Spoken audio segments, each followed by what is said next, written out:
Alright, this is number 4 on the 3-7 notes on optimization problems. And what I have here is I have a graph.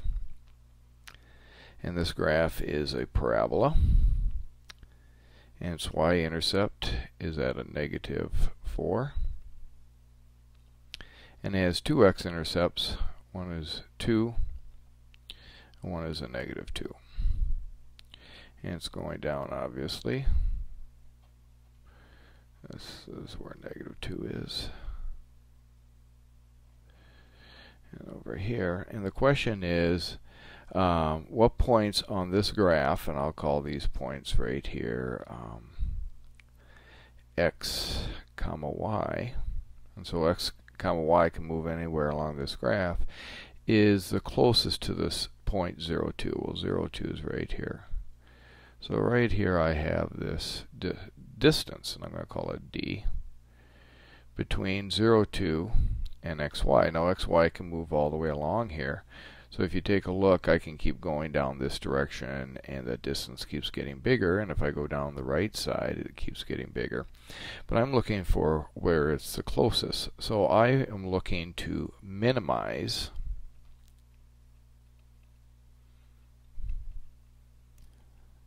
the distance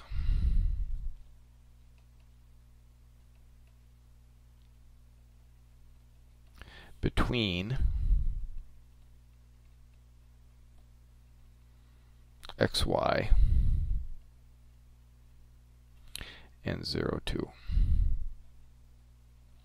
So since I want to minimize that distance, I need to have a distance formula. The distance formula is this: d equals the square root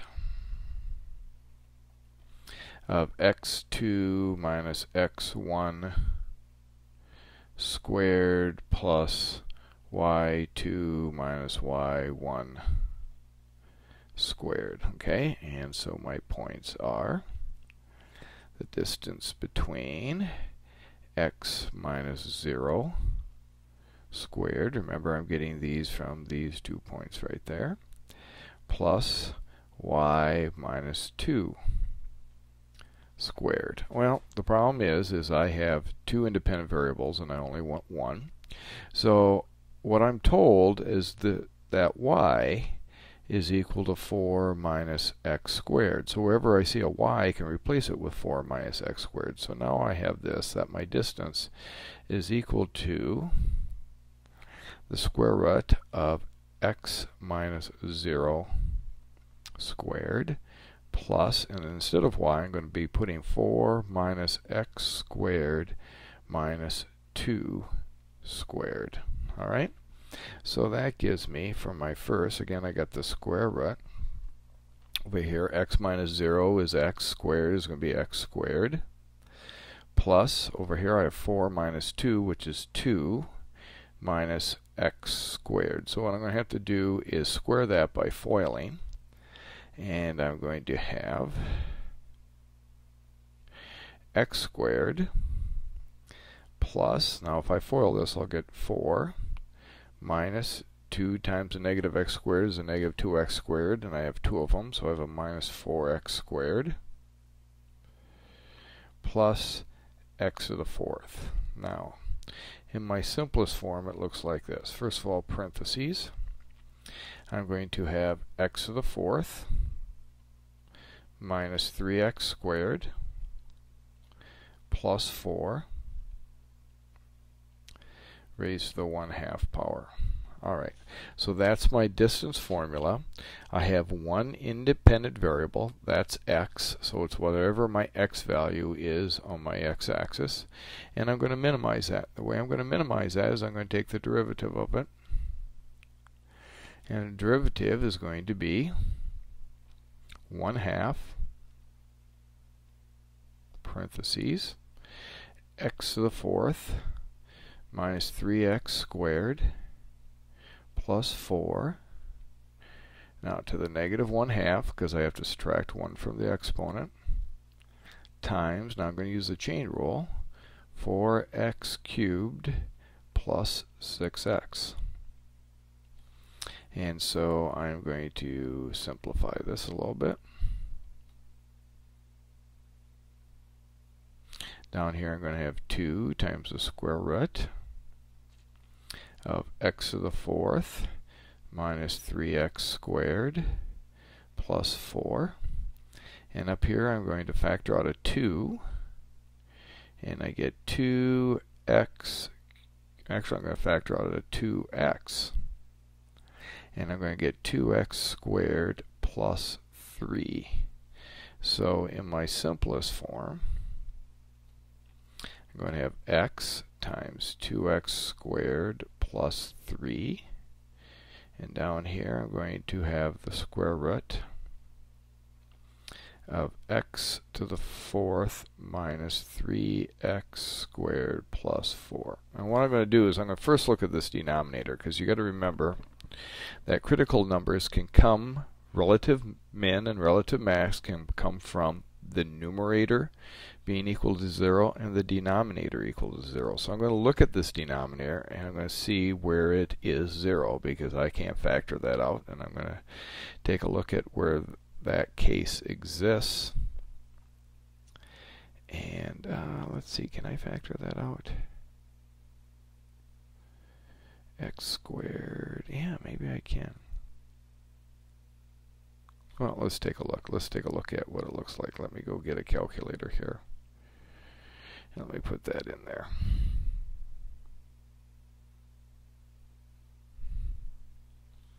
Okay, let's graph it.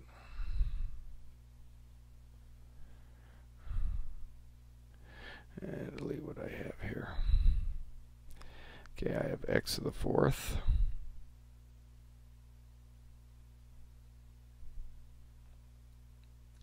minus 3x squared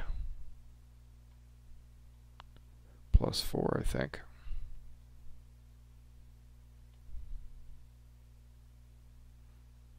Alright, I need to change my window. Let's go to a standard window.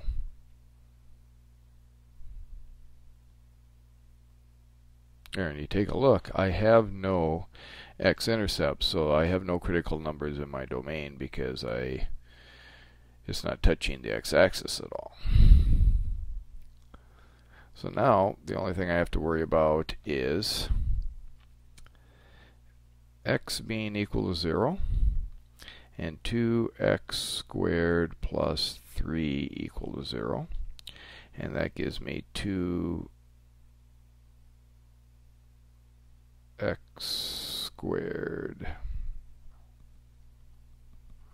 I might have made a mistake here.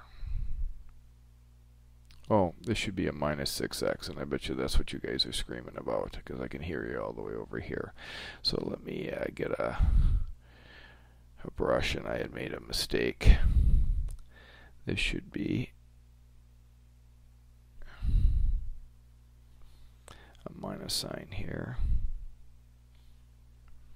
So that's going to change this to a minus.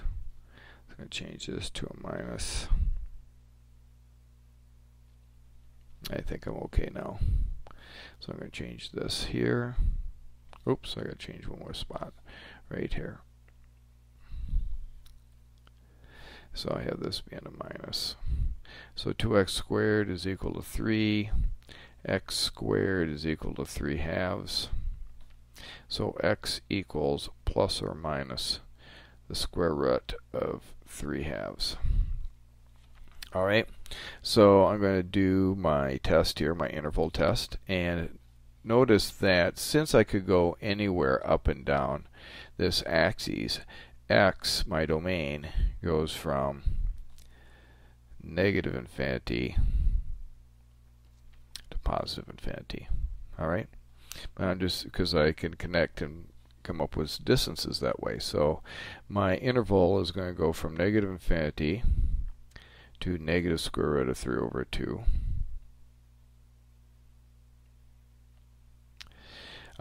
Negative square root of 3 over 2 to 0. 0 square root of 3 over 2. And square root of 3 over 2 infinity. Alright, and I'm going to put a negative 2 in here, negative 1, a positive 1, and a positive 2. And I'm going to put it again into this derivative. Well, my denominator will always be positive. So I'm really concerned is about what my numerator is going to be. So if I put a negative 2 in here, I'd have a negative 2 here, and I'd have negative 2 squared, 4 times 2 is 8, I get 5, I'd get a negative value. If I put a negative 1 in here, x will be a negative 1, but over here I would get 1 times 2 is 2. 2 minus 3 is a negative 1, so it would be a positive. So I go from decreasing to increasing, which means this is a minimum value, negative square root of 3 over 2. And then if I put 1 in here, I'm going to get a positive here. I'm going to get a negative here. I have a negative. So at 0, I go from increasing to decreasing, and I actually get a relative maximum here. It's not the maximum, absolute max, but it's a relative max. And if I put 2 in, I'll get positive and a positive. So my answer is positive, and I have another minimum. So my other minimum is the square root of 3 over 2. Alright, I have to figure out the y values because I want the ordered pair in which I have a minimum distance. So right over here, I'm going to have y equals 4 minus, and it doesn't matter if I put positive or negative, square root of 3 over 2, because what's going to happen is I'm going to be squaring it, which gives me 3 halves, and that means y equals 5 halves. So I have 5 halves here. And so that ordered pair somewhere along here is going to give me my minimum distance.